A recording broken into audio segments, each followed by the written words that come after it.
หามึงเคยมีคำอยู่เหรอกูได้ตู้กูแบงมาอยู่เฮ้ยมีคนอยู่บ่หามึงเคย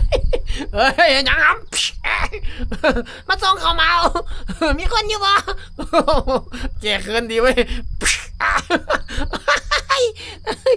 มึงก็จะได้ก็เดี๋ยวนี้เนี่ยเฮ้ยดังแล้วเด็กเสียงดังเลยวะมันมียังครับปวดฉี่